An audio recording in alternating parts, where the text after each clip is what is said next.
الحمدللہ 1990 سے ادارہ دعوت ارشاد الیگزینڈریا ورجینیا کے زیر اہتمام ہر اتوار بعد نماز ظہر درس قرآن کا یہ مبارک سلسلہ جاری ہے۔ آج مورخہ نومبر 20، 2011 کا یہ درس قرآن سورت آراف کی سورت 8واں پارہ 10واں رکوع سورت آراف کی آیت نمبر 32 سے شروع ہو رہا ہے۔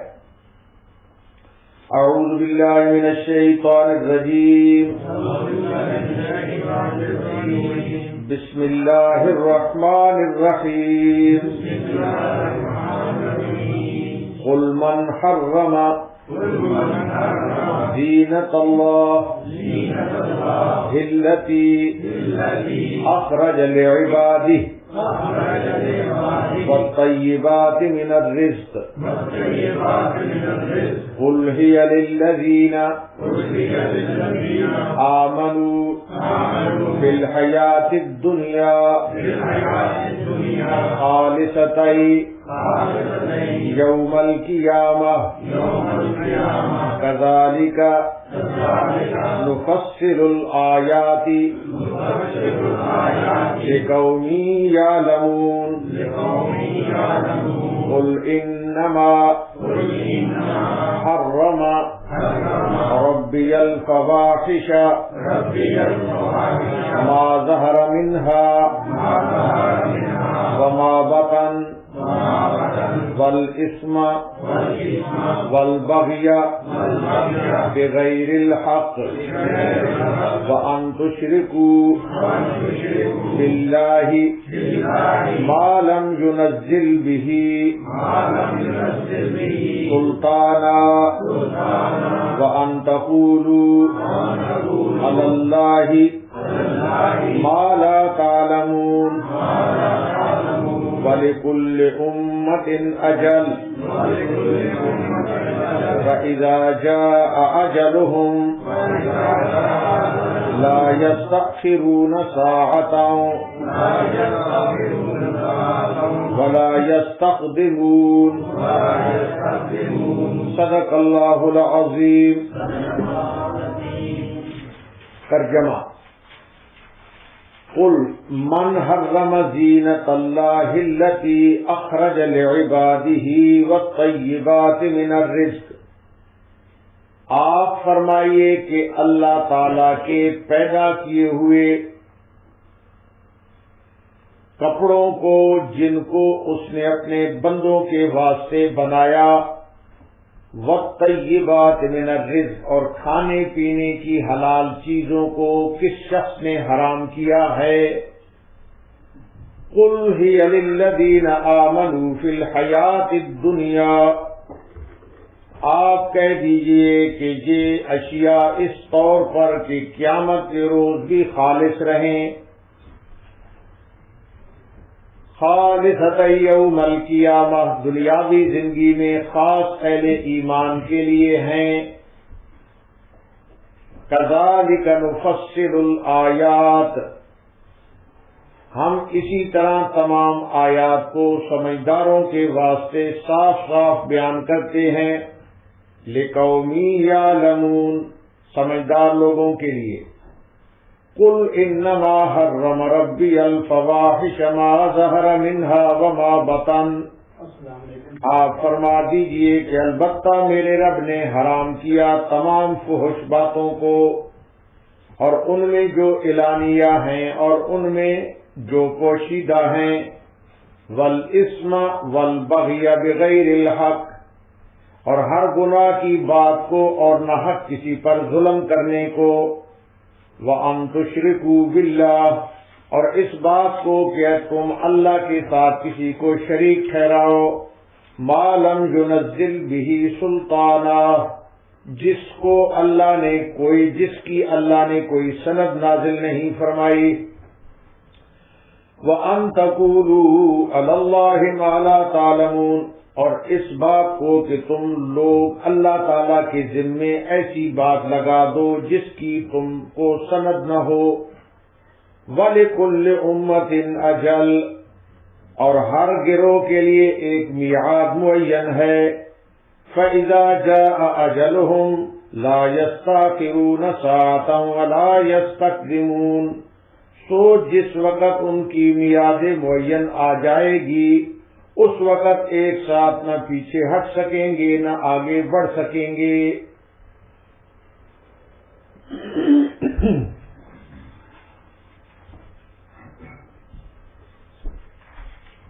گزشتہ درس میں اللہ تعالی نے نماز کے وقت زینت کے اختیار کرنے کا حکم دیا تھا کہ نماز کے وقت زینت اختیار کی جائے اور اس ضمن میں ستر پوشی کو اولیت حاصل ہے. ہر نماز کے وقت زینت اختیار کی جائے اور اس زینت میں ستر پوشی کو اولیت حاصل ہے کہ ستر پوشی ہونی چاہیے نماز کے وقت. ستر پوشی نماز کے وقت بھی ضروری ہے اور ہر وقت ضروری ہے، مگر نماز کے لیے تو اس کا خاص اہتمام ہونا چاہیے. ستر پوشی ہر وقت ضروری ہے لیکن نماز کے لیے اس کا کیا ہونا چاہیے؟ خاص اہتمام ہونا چاہیے. مرد کے لیے ناف سے لے کر گھٹنوں تک کا حصہ یہ پردے میں شامل ہے. ناف سے لے کر گھٹنوں تک کا حصہ مرد کے لیے یہ پردے میں شامل ہے. اس کا ڈھانپنا فرض عین ہے. مرد کے لیے ناف سے لے کر گھٹنے تک کا ڈھانپنا یہ فرض عین ہے. البتہ عورت کے لیے اس کا سارا جسم پردہ ہے. عورت کے لیے اس کا سارا جسم کیا ہے؟ عورت کے لیے اس کا سارا جسم پردہ ہے سوائے ہاتھ، پاؤں اور چہرے کے. یہ چیزیں عورت کے لیے ہاتھ، پاؤں اور چہرہ یہ پردے سے مستثنا ہے. پردے سے کیا ہے؟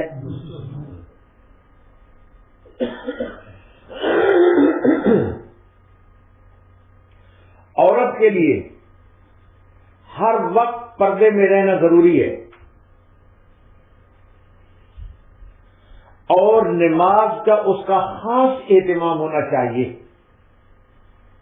ہر وقت عورت کو اس پردے کے اندر رہنا کیا ہے؟ ضروری ہے، ضروری ہے. لیکن نماز کے لیے خاص اہتمام ہونا چاہیے. یہ پیچھے باتیں ہوئی ہیں جن کا میں خلاصہ اس وجہ سے بیان کر رہا ہوں تاکہ پچھلی بات تازہ ہو جائے. یہ بات بھی پیچھے گزر چکی کہ اللہ تعالی نے کھانے پینے کی اجازت دی ہے. کھانے پینے کی کیا دی ہے؟ اللہ پاک نے کھانے پینے کی اجازت دی اور اسراف سے منع فرمایا. کس سے منع فرمایا؟ اسراف سے منع فرمایا. آج کے درس میں اللہ تعالی حلت اور حرمت کا مسئلہ بیان فرمائیں گے. کس چیز کا مسئلہ؟ حلت اور حرمت کا اللہ پاک اب مسئلہ بیان فرماتے ہیں کہ کسی چیز پر حلت اور حرمت کا حکم لگانا کہ یہ چیز حلال ہے اور یہ چیز حرام ہے. کسی چیز کے اوپر حلت اور حرمت کا حکم لگانا یہ اللہ تعالی کی صرف ذات کا کام ہے. یہ صرف اللہ پاک کی ذات کا کام ہے. جس نے ان چیزوں کو پیدا کیا ہے، جس نے ان چیزوں کو کیا کیا ہے؟ پیدا کیا ہے. کسی دوسرے کو اس میں مداخلت کرنا جائز نہیں ہے. اللہ کی ذات کے علاوہ حلت اور حرمت کے معاملے میں کسی دوسرے کو مداخلت کرنے کی اجازت نہیں ہے. اس لیے وہ لوگ قابل عذاب ہیں. وہ لوگ کیا ہیں؟ وہ لوگ قابل عذاب ہیں جو اللہ تعالی کی حلال کی ہوئی عمدہ چیزوں کو یا اللہ پاک کی پاکیزہ اور لذیذ خوراک کو حرام سمجھتے ہیں. اللہ نے تو حلال کیا ہے اور وہ اس کو کیا سمجھتے ہیں؟ حرام سمجھتے ہیں.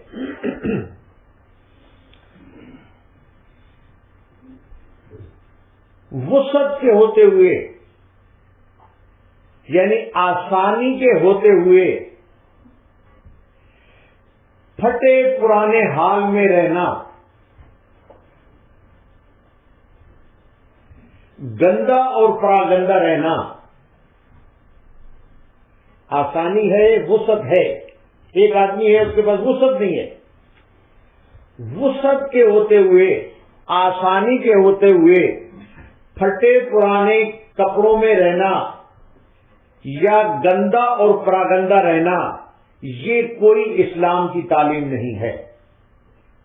یہ کوئی اسلام کی تعلیم نہیں ہے. اور نہ اسلام نے ان چیزوں کو پسند فرمایا ہے کہ گندے بندے رہو. نہ اسلام نے ان چیزوں کو کیا کیا ہے؟ پسند فرمایا ہے. جیسا کہ بہت سے جاہل لوگ خیال کرتے ہیں کہ یہ گندا مندہ رہنا، پھٹے پرانے کپڑوں کے اندر رہنا یہ شاید کوئی بہت بڑی عبادت ہے. تو بعض جاہل اس قسم کی چیزوں کا خیال کرتے ہیں. سلف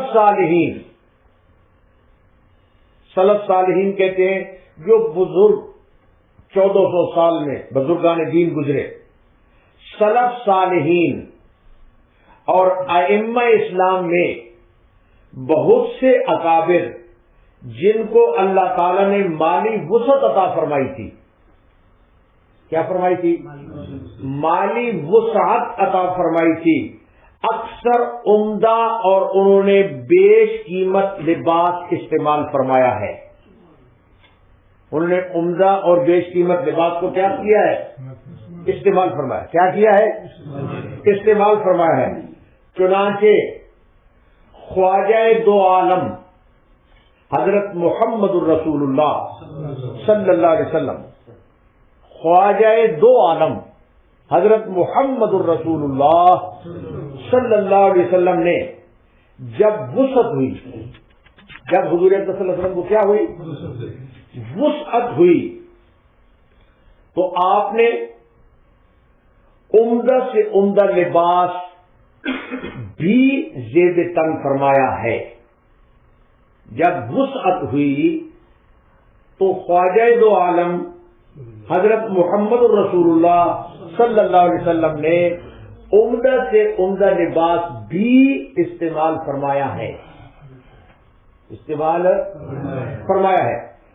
ایک روایت میں آتا ہے کہ ایک مرتبہ حضور اقدس صلی اللہ علیہ وسلم گھر سے باہر تشریف لائے، گھر سے باہر تشریف لائے اور حضور اقدس صلی اللہ علیہ وسلم کے بدن مبارک پر ایسی چادر تھی جس کی قیمت 1000 درہم تھی. اس حال میں آپ اپنے گھر سے کاشا نیکلس سے تشریف لائے کہ آپ کے اوپر ایسی چادر تھی کہ جس کی قیمت کتنی تھی؟ 1000 درہم تھی. ایک اور حدیث میں آتا ہے کہ دومت الجندل کا حاکم، یہ دومت الجندل ایک علاقہ ہے، اس کے حاکم اوکیدر، حاکم کا نام کیا ہے؟ اوکیدر. اس نے حضور اقدس صلی اللہ علیہ وسلم کی خدمت میں ایک جوڑا بھیجا. کیا بھیجا؟ کپڑوں کا جوڑا. حضور اقدس صلی اللہ علیہ وسلم کی خدمت میں کیا بھیجا؟ اس حاکم نے، دومت الجندل کے حاکم نے حضور اقدس صلی اللہ علیہ وسلم کی خدمت میں کپڑوں کا ایک جوڑا بھیجا جس کی قیمت 35 اونٹ کے برابر تھی. کتنے اونٹ؟ 35 اونٹ کے برابر تھی. حضور اکرم صلی اللہ علیہ وسلم نے یہ لباس بھی زیب تن فرمایا. حضور اکرم صلی اللہ علیہ وسلم نے یہ لباس بھی، زور سے بولو، زیب تن فرمایا. تاہم، توجہ فرماؤ، بات توجہ کے ساتھ سننے والی ہے. تاہم عام عادت مبارک حضور اکرم صلی اللہ علیہ وسلم کی یہ تھی، عام عادت حضور اکرم صلی اللہ علیہ وسلم کی مبارک کی یہ تھی کہ آپ سادہ لباس پہننا پسند فرماتے تھے. عام عادت مبارک یہ تھی کہ آپ سادہ لباس پہننا کیا فرماتے تھے؟ پسند فرماتے تھے. اس کے بعد امام اعظم امام ابو حنیفہ رحمۃ اللہ علیہ کے لباس کی بات آتی ہے. امام اعظم امام ابو حنیفہ رحمۃ اللہ علیہ سے منقول ہے کہ 400 گنی کی چادر بھی امام اعظم امام ابو حنیفہ رحمۃ اللہ علیہ نے استعمال فرمائی ہے. اس چادر کی قیمت تھی 400 گنی. یہ سکہ ہے تو وہ جو سکہ تھا اس کی قیمت 400 گنی کی چادر تھی جو امام اعظم امام ابو حنیفہ رحمۃ اللہ علیہ نے استعمال بھی فرمائی ہے. اسی طریقے سے امام مالک رحمۃ اللہ علیہ کے لباس کی بات آ رہی ہے. امام مالک رحمۃ اللہ علیہ جو 4 اماموں میں سے ایک امام ہے جن کی دنیا میں تقلید ہو رہی ہے، امام اعظم امام مالک رحمۃ اللہ علیہ ہمیشہ نفیس اور عمدہ لباس استعمال فرماتے تھے. ہمیشہ لباس ان کا نفیس ہوتا تھا اور کیا ہوتا تھا؟ عمدہ ہوتا تھا. اور امام مالک رحمۃ اللہ علیہ کے لیے کسی صاحب نے سال بھر کے لیے 360 جوڑوں کا سالانہ انتظام کر دیتا تھا. 360 یعنی سال میں کتنے دن ہوتے ہیں؟ تو 360 جوڑوں کا امام مالک رحمت اللہ علیہ کے لیے وہ کوئی صاحب ایسے تھے کہ ان کے لیے انتظام فرما دیتے تھے، سی کر سلوا کر آپ کے لیے کیا فرما دیتے تھے؟ انتظام فرما دیتے تھے. اور اس نے یہ انتظام اپنے ذمے لیا ہوا تھا. چنانچہ جو جوڑا امام مالک رحمت اللہ علیہ ایک مرتبہ پہنتے، جو جوڑا امام مالک رحمت اللہ علیہ ایک مرتبہ آپ کے بدن کے اوپر پہنچتا تھا تو پھر وہ دوبارہ استعمال نہیں ہوتا تھا، بلکہ وہ کسی نہ کسی غریب طالب علم کو ایک مرتبہ استعمال کرنے کے بعد آپ صدقے کے طور پر دے دیا کرتے تھے. حدیث، جب اللہ تعالیٰ جناب رسول اللہ صلی اللہ علیہ وسلم نے ارشاد فرمایا کہ جب اللہ تعالیٰ کسی بندے پر اپنی نعمت اور وسعت عطا فرما دیں، جب اللہ پاک کسی بندے کو کوئی نعمت اور وسعت کیا فرما دے؟ عطا فرما دے، تو اللہ تعالیٰ اس کو پسند فرماتے ہیں. اللہ پاک جب کسی بندے کو اللہ نے وسعت عطا فرما دی تو پھر اللہ پاک اس کو پسند فرماتے ہیں کہ اس اللہ پاک کی نعمت کا اثر اس کے لباس میں ظاہر ہو. پھر اللہ پاک اس چیز کو پسند فرماتے ہیں کہ اس میرے بندے کو جس کو میں نے وسعت دی ہے اس کی وسعت کا اثر کوئی اس کے لباس کے اوپر ظاہر ہو. اس کے لباس کے اوپر کیا ہو؟ اس کے لباس کے اوپر ظاہر ہو.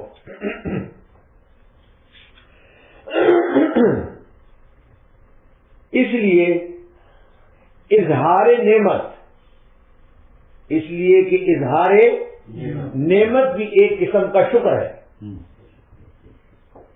اظہار نعمت بھی ایک قسم کا کیا ہے؟ ایک قسم کا شکر ہے. اور اس سے بالمقابل وسعت کے ہوتے ہوئے کیا ہوتے ہوئے؟ وسعت کے ہوتے ہوئے پھٹے پرانے میلے کچیلے کپڑوں میں رہنا یہ اللہ کی ناشکری ہے. یہ اللہ کی کیا ہے؟ یہ اللہ کی ناشکری ہے. جناب رسول اللہ صلی اللہ علیہ وسلم اور سلف صالحین میں سے حضرت فاروق اعظم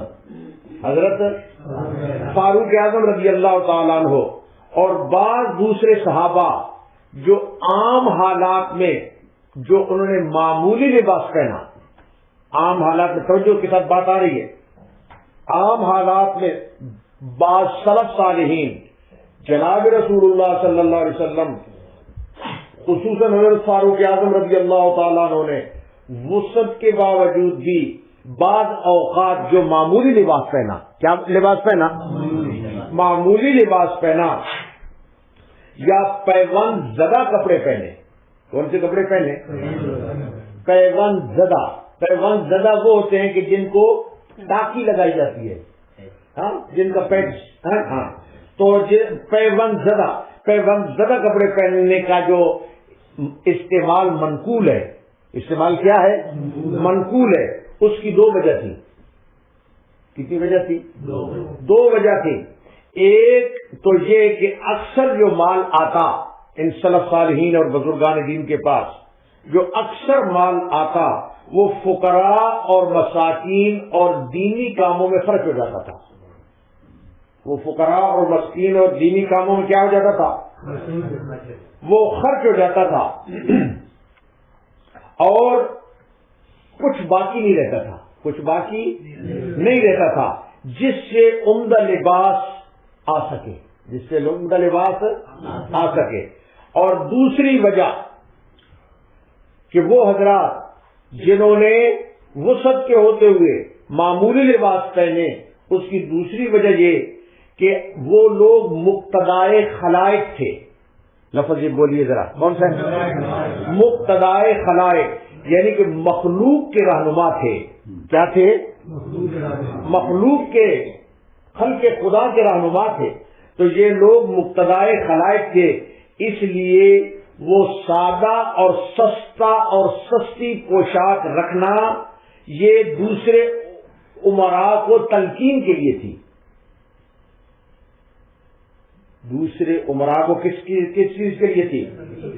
تلقین کرنے کے لیے تھی. مثلا حضرت فاروق اعظم وہ تو حاکم تھے اور آپ کے کتنے اور امیر ماتحت تھے، تو ان کو تلقین کرنے کے لیے آپ سادہ لباس رکھتے تھے. ان کو تلقین کرنے کے لیے کیا رکھتے تھے؟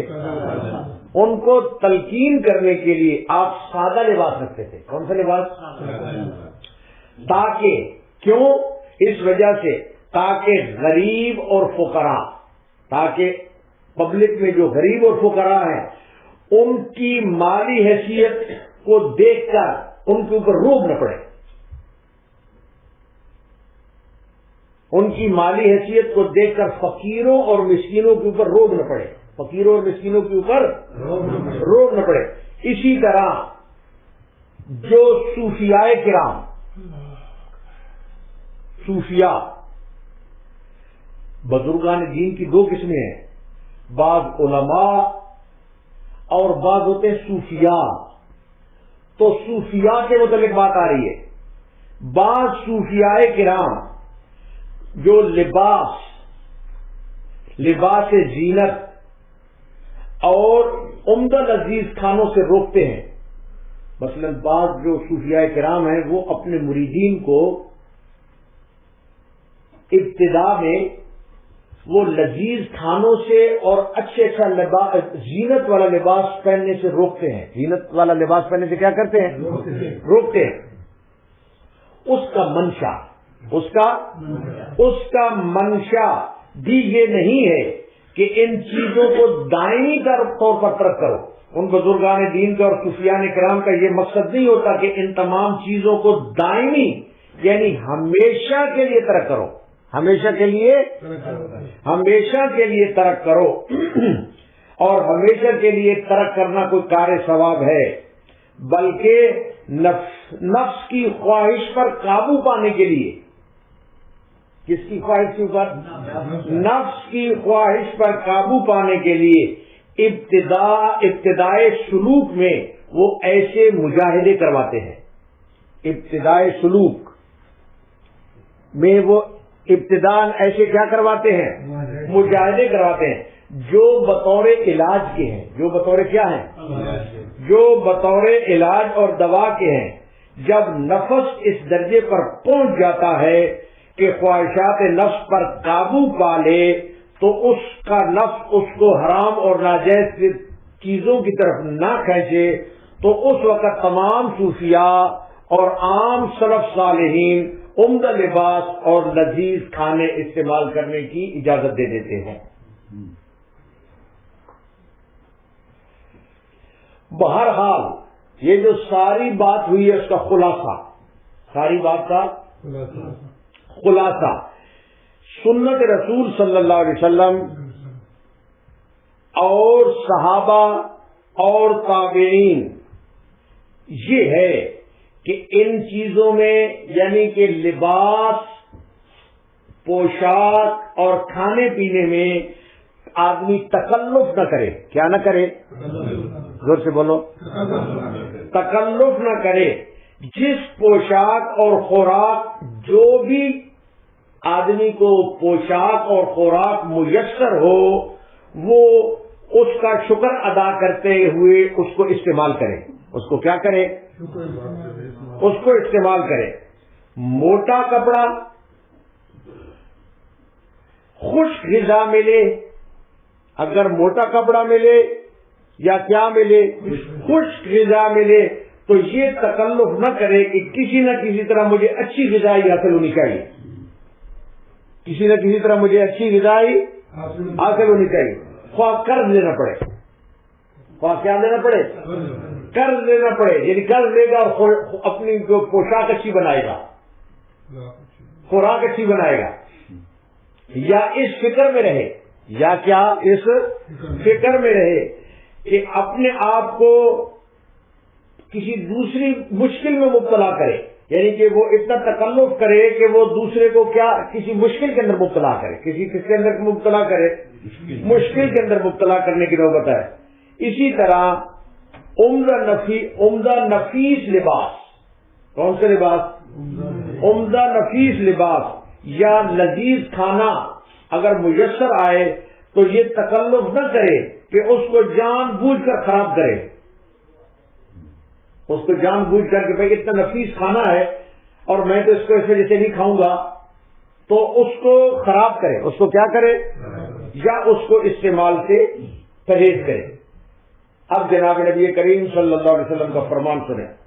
حضور اقدس صلی اللہ علیہ وسلم نے ارشاد فرمایا، البسوا ما شئتم، آپ نے ارشاد فرمایا جو چاہو پہنو۔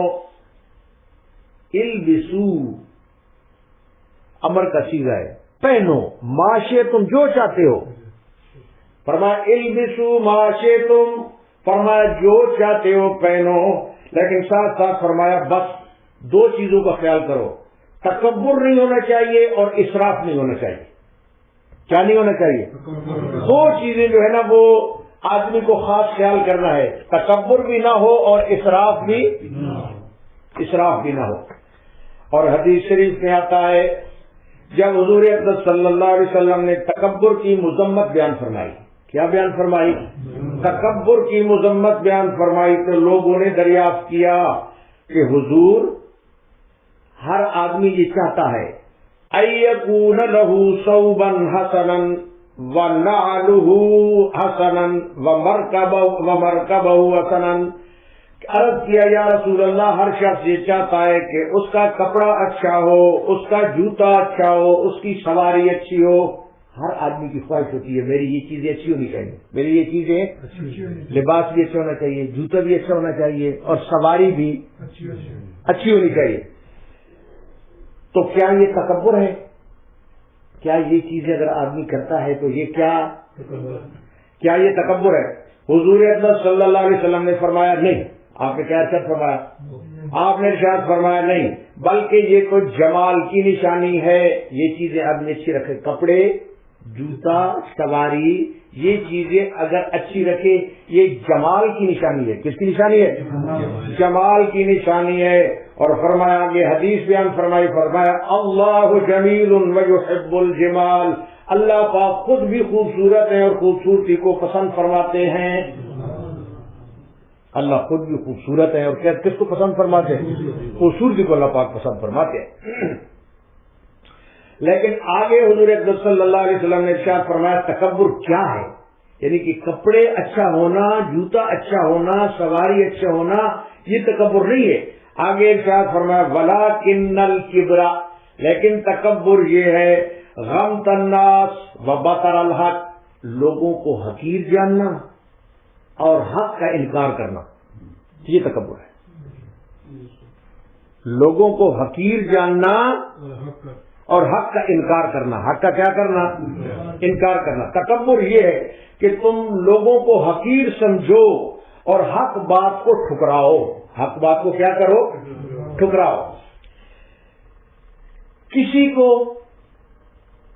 مال کی وجہ سے حقیر سمجھنا کہ اس کی مالی حیثیت کمزور ہے، کسی کو مال کی وجہ سے حقیر سمجھنا یا خاندانی وجہ سے حقیر سمجھنا کہ اس کا خاندان، مثلا بعض لوگوں کے خاندان اتنا اعلیٰ نہیں ہوتے، بعض لوگوں کے خاندان اتنا اعلیٰ نہیں ہوتے، تو کسی کو مالی وجہ سے یا کسی کو خاندانی وجہ سے یا کسی کو معمولی گھر کی وجہ سے کہ اس کا گھر چھوٹا ہے، اس کا گھر کیا ہے؟ اس کے معمولی گھر کی وجہ سے، یا اس کی گاڑی جو ہے وہ پرانی ہے، اس کی گاڑی کیا ہے؟ پرانی ہے، اس وجہ سے وہ حقیر سمجھنا اور اپنے آپ کو بڑا سمجھنا، یہ تکبر ہے اور یہ حرام ہے. یہ تکبر ہے اور یہ کیا چیز ہے؟ یہ حرام ہے. اور حرام صرف حرام نہیں بلکہ قطعی حرام ہے. کیا ہے؟ قطعی حرام ہے. تو بس پہلی آیت کی تشریح آ گئی، ابھی توجہ فرماؤ، پھر آگے انشاءاللہ نیکسٹ آیت. فرمایا قل من حرم زینت اللہ التی اخرج لعبادہ، فرمایا قل آپ فرما دیجئے کہ اللہ تعالیٰ کے پیدا کیے ہوئے کپڑوں کو اور جن کو اس نے اپنے بندوں کے واسطے بنایا، ان کو کس چیز نے اللہ پاک فرماتے حرام کیا ہے؟ ان کو کس چیز نے کیا کیا ہے؟ حرام کیا ہے. زینت کی پہلی چیز لباس ہے. زینت کی پہلی چیز کیا ہے؟ اللہ پاک فرماتے ہیں کہ زینت اختیار کرو. زینت تو زینت میں پہلی چیز ہے لباس. پہلی چیز کیا ہے؟ پہلی زینت میں پہلی چیز لباس ہے، اور پھر اس کے بعد نہانا دھونا ہے. پھر اس کے بعد کیا ہے؟ نہانا دھونا ہے، اور صاف ستھرا لباس پہننا ہے، خوشبو لگانا ہے، تیل لگانا ہے، سرما لگانا ہے. یہ سب زینت کی چیزیں ہیں اور ان سب کی اجازت ہے. ان سب کی کیا ہے؟ ان سب کی اجازت ہے. یہ سب زینت ہے اور یہ بالکل جائز ہے. یہ بالکل کیا ہے؟ بالکل جائز ہے. البتہ اگر تکلیف اٹھا کر، کیا اٹھا کر؟ تکلیف اٹھا کر اپنی وسعت سے زیادہ زیب و زینت اختیار کی جائے. توجہ فرماؤ، بات آ رہی ہے. اگر تکلیف اٹھا کر اور اپنی وسعت سے زیادہ زیب و زینت اختیار کی جائے، یہ درست نہیں ہے. یہ درست نہیں ہے. مثلا دانت صاف کرنا اور مسواک کرنا یا کوئی اور دوسری چیز دانتوں کی صفائی کے لیے استعمال کرنا، یہ تو جائز ہے. یہ تو کیا ہے؟ زور سے بولو. یہ تو جائز ہے. اگر محض خوبصورتی کے لیے بناوٹی اور خوبصورت دانت لگائے جائیں، محض خوبصورتی کے لیے بناوٹی اور خوبصورت کیا لگائے جائیں؟ دانت لگائے جائیں، اور وہ دانت سونے اور چاندی کا ان کے اوپر خول چڑھایا جائے خوبصورتی کے لیے، کہ زینت آدمی اختیار کر رہا ہے نا، اس کے اوپر سونے اور چاندی کا کیا چڑھائے؟ خول چڑھائے. یہ بناوٹی زیب و زینت ہے. یہ کیا ہے؟ یہ بناوٹی زیب و زینت ہے جس کی اجازت نہیں ہے، جس کی اجازت نہیں ہے۔ ہاں اگر عام حالات میں دانت ضائع ہو جائیں، دانت کیا ہو جائیں، دانت ضائع ہو جائیں، تو اس وقت تو آدمی بناوٹی بھی لگا سکتا ہے، اس وقت آدمی بناوٹی بھی مجبوری ہے، اس وقت تو آدمی بناوٹی بھی لگا سکتا ہے، لیکن عام حالات کے اندر وہ دانتوں کی آدمی جو ہے نا، کیونکہ بھائی زیب و زینت کی تو اجازت ہے، تو زیب و زینت کی بھی جو لمٹ ہے کہ آدمی کتنے تک اس کو اختیار کرنے کی اجازت ہے، اللہ پاک عمل کرنے کی توفیق نصیب فرما۔ تو یہی ارشاد فرمایا آگے فرمایا، یہ آیت سورۃ اعراف آیت نمبر ابھی تک 31 چل رہی ہے۔ وَالطَّيِّبَاتِ مِنَ الرِّزْقِ، اور کھانے پینے کی حلال چیزوں کو کس شخص نے حرام کیا ہے؟ اللہ پاک فرماتے ہیں کھانے پینے کی چیزوں کو کس شخص نے کیا کیا ہے؟ حرام کیا ہے۔ توجہ فرماؤ، کھانے پینے کی چیزیں اللہ پاک فرماتے ہیں کس نے حرام کی ہیں؟ حلال، لذیذ، عمدہ، صاف ستھرا کھانا، یہ سب حلال ہے، اللہ پاک فرماتے ہیں، اور تمہارے لیے ہے، سب حلال ہے، اور کس کے لیے؟ تمہارے لیے ہے۔ اور بقول شخص سے کھیتیاں سب سرسبز ہیں تیری غذا کے واسطے، کھیتیاں کیا ہیں؟ زور سے بولو، کھیتیاں سرسبز ہیں تیری غذا کے واسطے، چاند سورج اور ستارے ہیں تیری ضیاء کے واسطے۔ یہ چاند سورج ستارے کس کے؟ تیری روشنی کے لیے، کس کے لیے؟ تیری ضیاء کے واسطے۔ فرمایا جانور پیدا کیے تیری غذا کے واسطے، جانور پیدا کیے تیری غذا کے واسطے، سب جہاں تیرے لیے اور تو خدا کے واسطے۔ سب جہاں کس کے لیے؟ تیرے لیے اور تو خدا کے واسطے۔ سر خدا کے واسطے اور دل مصطفیٰ کے واسطے۔ سر اللہ کے لیے ہے اور دل کس کے لیے؟ مصطفیٰ کے لیے۔ البتہ یہ ساری حلال چیزیں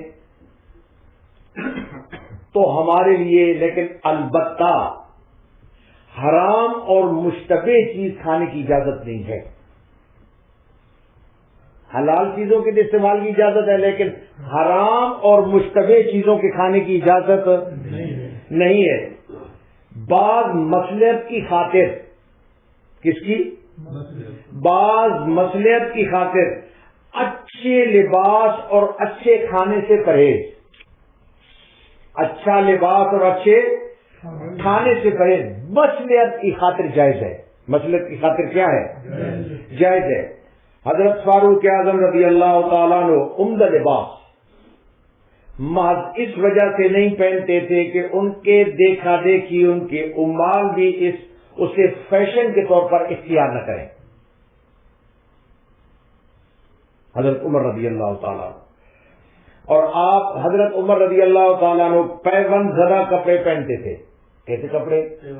پیوند زدہ کپڑے پہنتے اور معمولی کھانا کھاتے تھے۔ کیا کھاتے تھے؟ معمولی کھانا کھاتے تھے تاکہ لوگ ان کی پیروی کریں اور تکلیف میں مبتلا نہ ہوں، لوگ ان کی پیروی کریں اور تکلیف میں مبتلا نہ ہوں۔ اگر آپ کے یعنی کہ حضرت فاروق اعظم رضی اللہ تعالیٰ عنہ کے کسی حاکم نے اعلیٰ لباس اگر پہنا، اور آپ دیکھتے تھے کہ کسی ان کے حاکم نے، گورنر وغیرہ نے اعلیٰ لباس پہنا، کیسے لباس پہنا؟ اعلیٰ لباس پہنا، تو حضرت فاروق اعظم اس کو ڈانٹتے تھے۔ حضرت فاروق اعظم اس کو کیا کرتے تھے؟ حضرت فاروق اعظم رضی اللہ تعالیٰ عنہ کو ڈانٹ پڑاتے تھے کہ تمہیں دیکھ کر لوگ بھی یہی کوشش کریں گے، تم کو دیکھ کر یہ پبلک بھی یہی کیا کرے گی، اور یہی لوگ کوشش کریں گے، اور پھر تکلف کا باعث ہو جائے گا۔ کس کا باعث ہو جائے گا؟ تکلف کا باعث ہو جائے گا۔ حدیث، سبحان اللہ، جناب رسول اللہ صلی اللہ علیہ وسلم نے ارشاد فرمایا، صاحب استطاعت آدمی، صاحب فرمایا صاحب استطاعت آدمی اگر محض اللہ کی خاطر معمولی لباس پر اکتفا کرتا ہے صاحب استطاعت آدمی، لیکن محض اللہ کی رضا کے لیے، کس کے لیے؟ محض اللہ کی رضا کے لیے معمولی لباس پر اکتفا کرتا ہے، تو وہ شخص اللہ پاک کے ہاں اس کا مرتبہ بلند ہے۔ اس شخص کا اللہ پاک کا مرتبہ کیا ہے؟ اس شخص کا مرتبہ اللہ پاک کے ہاں بلند ہے، اور اللہ تعالیٰ کے ہاں بہت زیادہ اس کا اجر ہے، بہت زیادہ اس کا کیا ہے؟ اجر ہے۔ بعض لوگ دوسروں کو اچھا لباس پہن کر خوش ہوتے ہیں، دوسرے لوگوں کا بھی اچھا لباس پہن کر کیا ہوتے ہیں؟ بعض لوگ خوش ہوتے ہیں، بعض تو جلنے لگ جاتے ہیں نا، بعض لوگ خوش ہوتے ہیں، بعض لوگ کیا ہوتے ہیں؟ بعض لوگ فرمایا حدیث میں کہ بعض لوگ جو دوسروں کا اصل لباس پہنا ہوا خوش ہوتے ہیں، ان کو بھی اللہ تعالیٰ اجر ملتا ہے کہ یہ دوسروں کے اچھے لباس کے اوپر بھی خوش ہو رہا ہے، تو اللہ پاک اس کو اجر عطا فرما دیتے ہیں۔ اللہ پاک اس کو کیا عطا فرماتے ہیں؟ اجر عطا فرماتے ہیں۔ امام ابو حنیفہ رحمۃ اللہ علیہ کپڑوں کے صنعت کار تھے۔ کپڑوں کے کیا تھے؟ کپڑوں کے صنعت کار تھے اور بہت بڑے بزنس مین تھے حضرت امام اعظم امام ابو حنیفہ رحمۃ اللہ علیہ، لیکن غریب طلباء اور علماء کی خدمت کو باعث سعادت سمجھتے تھے۔ غریب طلباء کی اور غریب لوگوں کی، غرباء کی، طلباء کی، علماء کی یہ خدمت کرنے کو امام اعظم امام ابو حنیفہ رحمۃ اللہ علیہ باعث سعادت، باعث کیا سمجھتے تھے؟ باعث سعادت سمجھتے تھے۔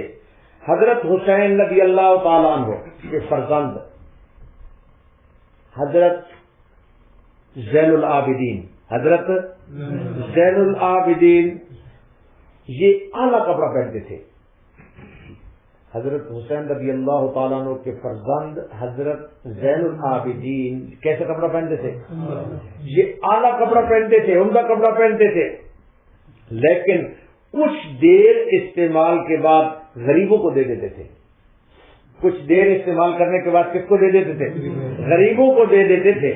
ایک دفعہ آپ نے بڑا قیمتی کمبل خریدا حضرت زین العابدین نے، ایک مرتبہ آپ نے بڑا قیمتی کمبل خریدا اور پھر تھوڑی سی دیر استعمال کے بعد صدقہ کر دیا، تھوڑی سی دیر استعمال کے بعد پھر کیا کر دیا؟ صدقہ کر دیا۔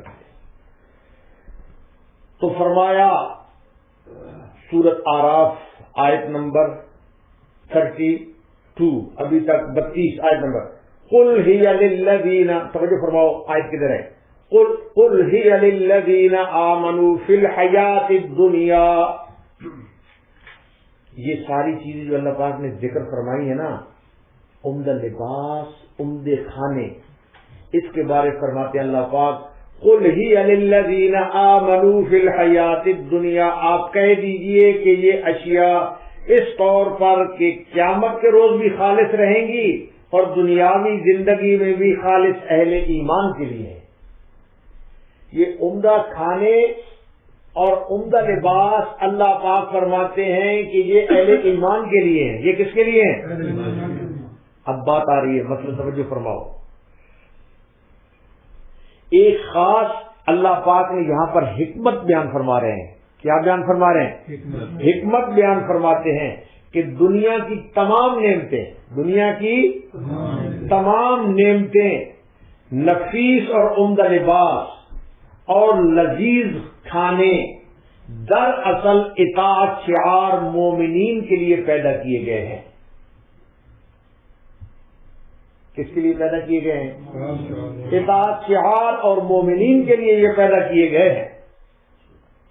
دوسرے لوگ مومنین کے طفیل کھا رہے ہیں، غیر مسلم لوگ، یہ مومنین پیدا کس کے لیے کیے گئے ہیں؟ یہ صالحین کے لیے اور مومنین کے لیے۔ دوسرے لوگ ان کے طفیل کھا پی رہے ہیں، کیونکہ یہ دنیا دارالعمل ہے۔ یہ دنیا کیا ہے؟ یہ دنیا دارالعمل ہے، دارالجزا نہیں ہے، دارالجزا نہیں ہے۔ یہاں کھرے کھوٹے اور اچھے برے کا امتیاز دنیا کی نعمتوں میں نہیں کیا جا سکتا، دنیا کی نعمتوں میں نہیں کیا جا سکتا، کیونکہ رحمان دنیا کی نعمتوں کا دسترخوان عام ہے۔ رحمان دنیا کون ہے؟ اللہ پاک کی ذات۔ رحمان دنیا کی نعمتوں کا جو دسترخوان ہے وہ کیا ہے؟ عام ہے۔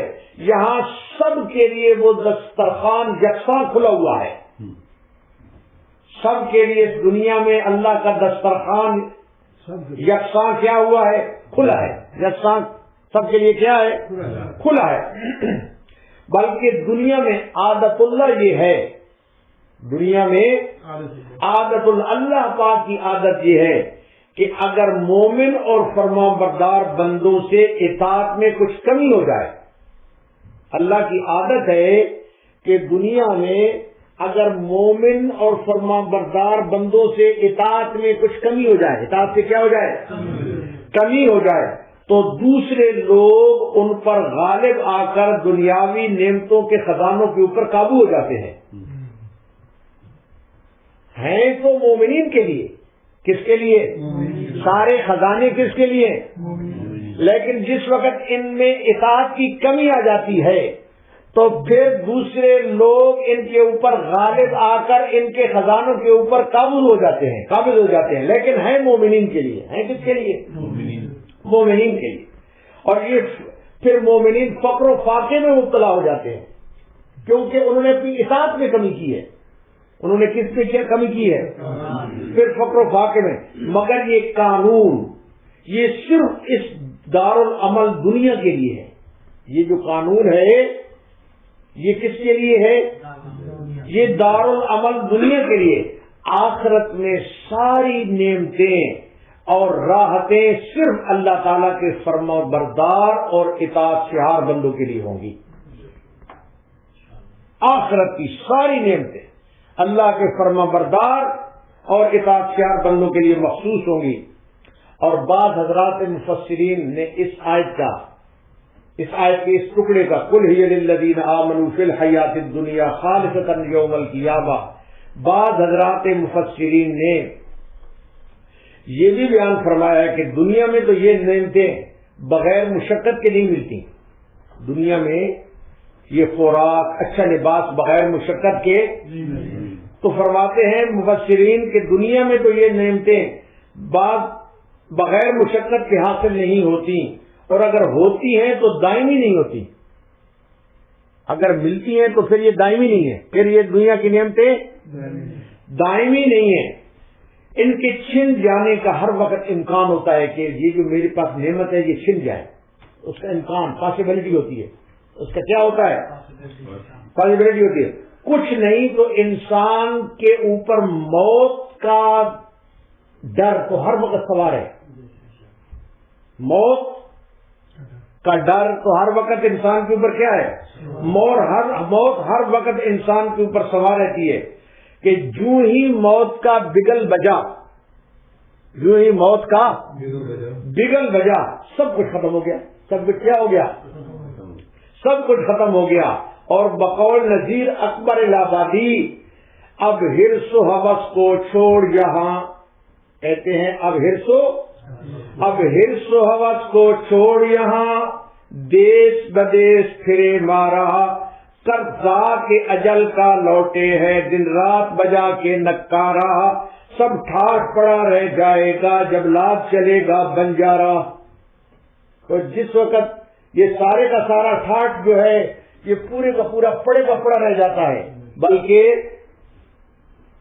ہم کل ہی ایک جگہ پہ گئے تھے دعا کے لیے، وہاں پر تو اس آدمی نے آدمی فوت ہوا تو اس کے وہ بتا رہے تھے کہ اس نے کبھی کوئی پین کلر اور کبھی کسی قسم کی کوئی ریگولر وہ دوائی استعمال نہیں کرتا تھا، اچانک 9 دن قبل اس کو برین کینسر ڈائگنوز ہوا اور وہ ہاسپٹل میں گیا اور پھر 9 ڈیز کے اندر وہ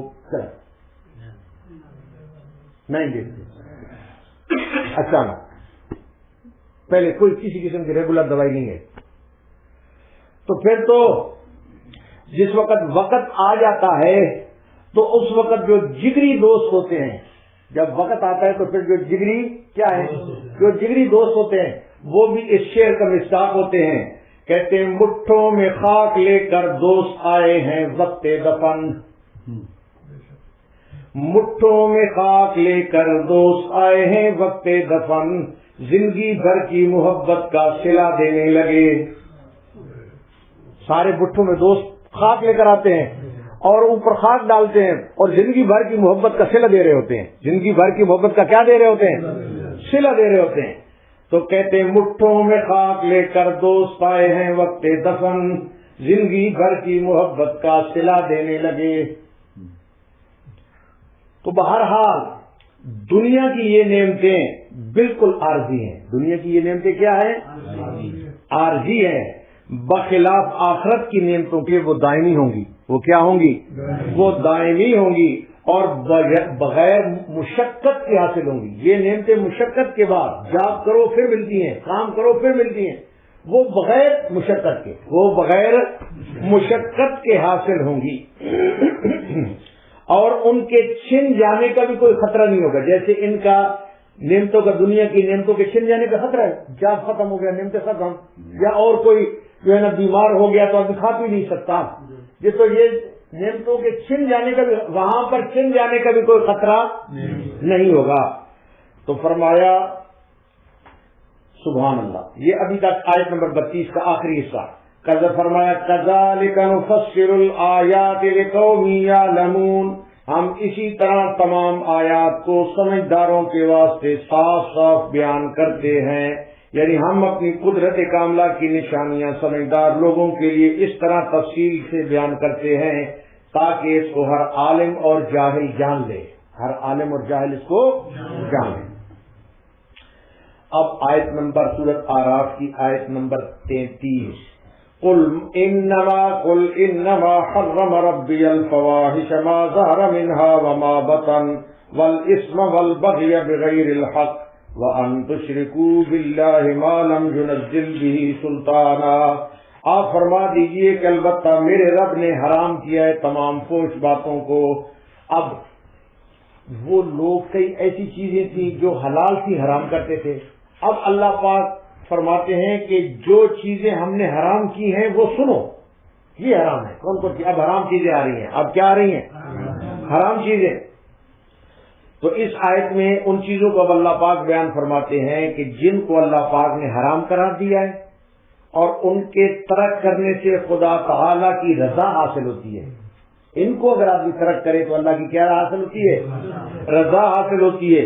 اشارہ اس بات کی طرف ہے کہ یہ لوگ دوہری جہالت میں مبتلا ہیں کہ ایک طرف تو حلال کی ہوئی عمدہ اور نفیس چیزوں کو اپنے اوپر حرام کر کے نعمتوں سے محروم ہوئے ہیں، اور دوسری طرف جو چیزیں حقیقتاً حرام ہیں وہ اس کے استعمال کر کے، جو حقیقتاً حرام ہے ان کو استعمال کیا کر کے، ان کو استعمال کرتے اللہ تعالیٰ کا غضب اور آخرت کا عذاب نتیجے میں ان کو آنے والا ہے، اور ان کے استعمال میں وہ مبتلا ہو کر آخرت کے وبال کو وہ خرید رہے ہیں، اور اسی طرح دنیا اور آخرت دونوں جگہ اللہ پاک کی نعمتوں سے محروم ہو رہے ہیں. دنیا اور آخرت دونوں جگہ اللہ پاک کی نعمتوں سے کیا ہو رہے ہیں؟ محروم ہو رہے ہیں. گویا خسران الدنیا والآخرہ کا وہ مستحق بن رہے ہیں. تو سب سے پہلی چیز فرمایا جو حرام ہے، فرمایا فواحش. لفظ دیکھو کیا ہے؟ انما حرم ربی الفواحش. فواحش اس میں زنا آتا ہے. کیا آتا ہے؟ زنا آتا ہے، لواطت ہے، عریانی ہے، گالی گلوچ ہے، اور بد اخلاقی. کیا چیز؟ بد اخلاقی اور فحش گانے وغیرہ اس میں شامل ہیں. تو پہلی چیز جو حرام ہے وہ فواحش. نمبر 2 فرمایا ما ظہر منہا وما بطن، جو اعلانیہ بھی اور ان میں جو پوشیدہ بھی. توجہ فرماؤ، انگریزی قانون میں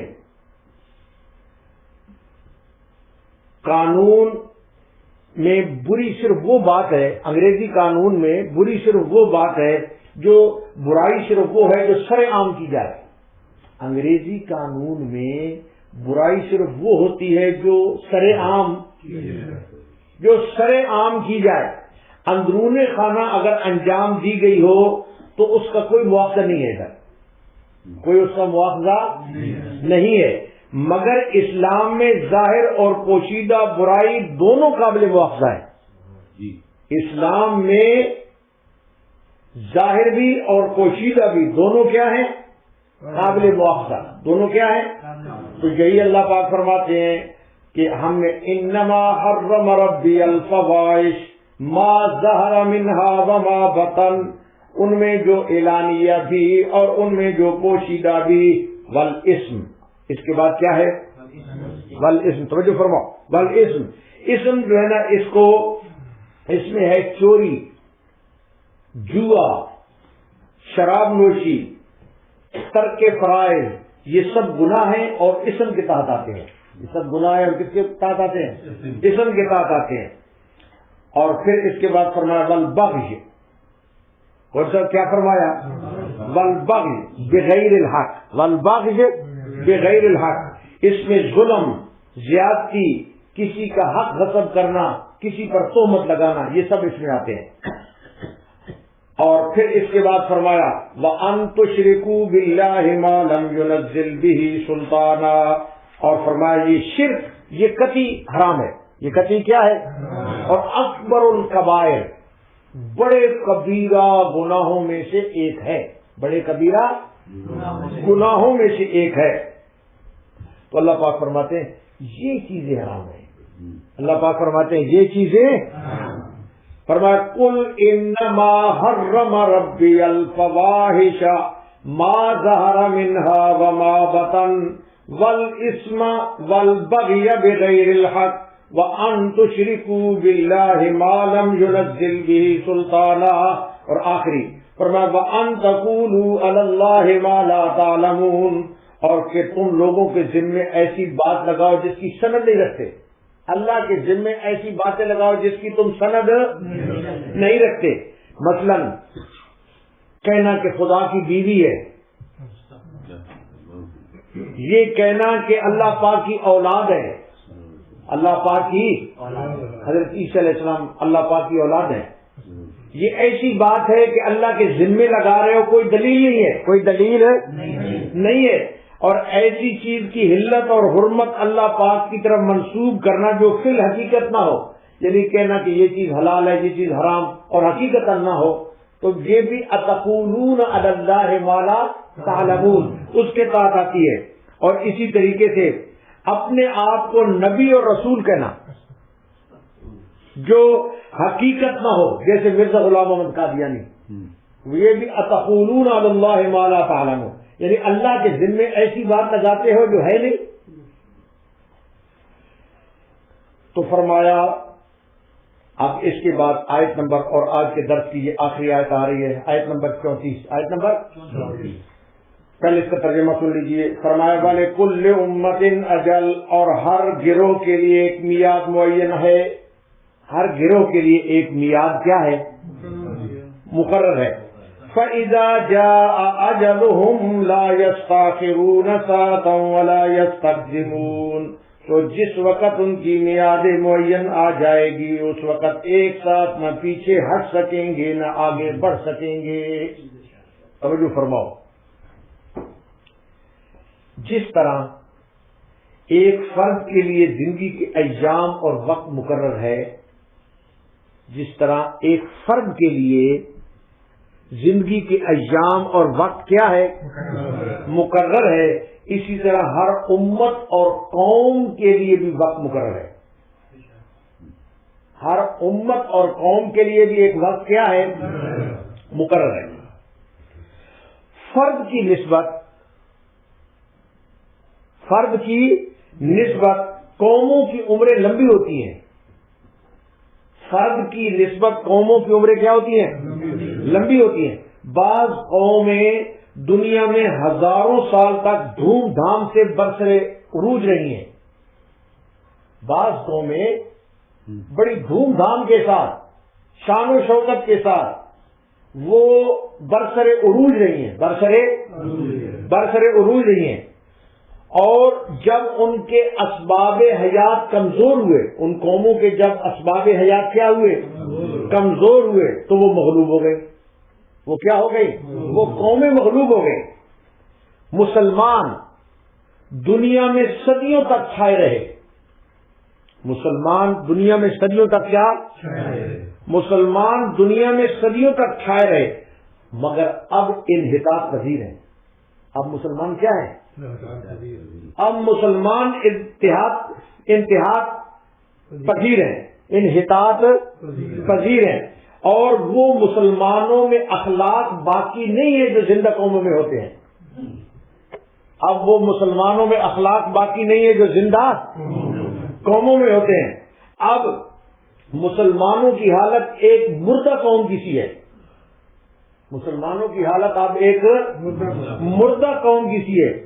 دنیا میں کہیں بھی ان کو وقار حاصل نہیں ہے، دنیا میں مسلمانوں کو کہیں بھی وقار حاصل نہیں ہے۔ دنیا میں اس وقت مسلمانوں کی 50 کے قریب ریاستیں ہیں۔ کتنی؟ 50 کے قریب مسلمانوں کی ریاستیں اور حکومتیں موجود ہیں، مگر سب کے سب دوسروں کے دستے نگر ہیں۔ سب کے سب دوسروں کے کیا ہیں؟ دستے نگر ہیں۔ مسلم حکمران جو 50 ریاستیں اور ان کے جو حکمران ہیں مسلمان، مسلم حکمران اقوام مغرب کی ڈگڈگی پر ایسے ناچ رہے ہیں جیسے سرکس کے بندر اور ریچھ ناچتا ہے۔ جیسے سرکس کا بندر اور کیا ناچتا ہے؟ وہ جو سرکس والا ہوتا ہے وہ اپنے ریچھ کو نچا رہا ہوتا ہے۔ اسی طریقے سے آج اقوام جو ہے نا اپنی ڈگڈگی کے اوپر پورے مسلمان حکمرانوں کو نچا رہے ہیں اور یہ ناچ رہے ہیں۔ تو یہی فرمایا کہ فَإِذَا جَاءَ أَجَلُهُمْ، جب وہ وعدہ اور وقت آتا ہے، جب وہ وعدہ اور وقت آتا ہے، لا يستاخرون ساعة ولا يستقدمون، اس وقت نہ پیچھے ہوتا ہے نہ آگے۔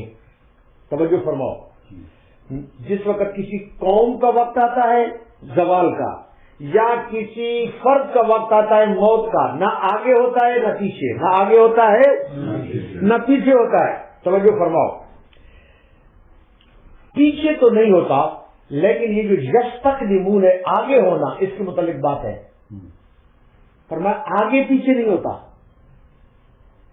تو یہ جو یستقدمون کا لفظ ہے، پیچھے تو نہیں ہوتا لیکن آگے ہونا، اس کے متعلق بات سب توجہ فرماؤ۔ یہ ذکر جو ہے نا آگے ہونا، یہ محض تاکید کے لیے ہے۔ یہ محض کس کے لیے؟ یہ محض تاکید کے لیے ہے اور مبالغے کے لیے۔ جیسے کوئی آدمی، ایک خریدار، کوئی آدمی خریدار، خریدنے والا دکاندار کے پاس جائے، کس کے پاس؟ دکاندار کے پاس جاتا ہے، اور قیمت جس وقت وہ دکاندار بتلاتا ہے تو یہ اس کو کہتا ہے خریدار کہ کوئی کمی بیشی، کیا کہتا ہے؟ کوئی کمی بیشی۔ تو دکاندار کہتا ہے کمی بیشی کچھ نہیں ہے، کمی بیشی کچھ نہیں ہے۔ دونوں جگہ کم کرنا مقصود ہوتا ہے، بیشی مقصود نہیں ہوتا۔ مقصود کیا ہوتا ہے؟ کم کرانا۔ مقصود کیا ہوتا ہے؟ کم کرانا۔ تو اسی طریقے سے مقصود یہ ہے کہ جب خدا کا وعدہ آ پہنچے تو پھر اٹل ہے، 1 منٹ کی اس میں تقدیم و تاخیر نہیں ہے، پھر اس میں 1 منٹ کی تقدیم و تاخیر نہیں ہے۔ مقصود تاخیر کی نفی کرنی ہے۔ مقصود کس کی نفی کرنی ہے؟ تاخیر کی نفی کرنی ہے۔ تقدیم تو پہلے ہی ظاہر ہے، تقدیم تو پہلے ہی ظاہر ہے، اس کی نفی محض تاکید اور مبالغے کے لیے فرمائی گئی ہے۔ اور فرمایا گیا کہ مجرم لوگ جو ہر طرح کی سرکشیوں کے باوجود اللہ پاک کی نعمتوں میں پل رہے ہیں اور دنیا میں وہ بظاہر ان کے اوپر اللہ پاک کا عذاب نظر نہیں آ رہا، اس میں اللہ پاک کے علم میں مہلت کی ایک میعاد سب کے لیے معین ہے۔ جب وہ وقت آ جائے گا، ایک گھڑی نہ آگے ہوگا اور ایک گھڑی نہ پیچھے ہوگا۔ اللہ پاک عمل کرنے کی توفیق نصیب فرمائے۔ وآخر دعوانا الحمدللہ رب العالمین۔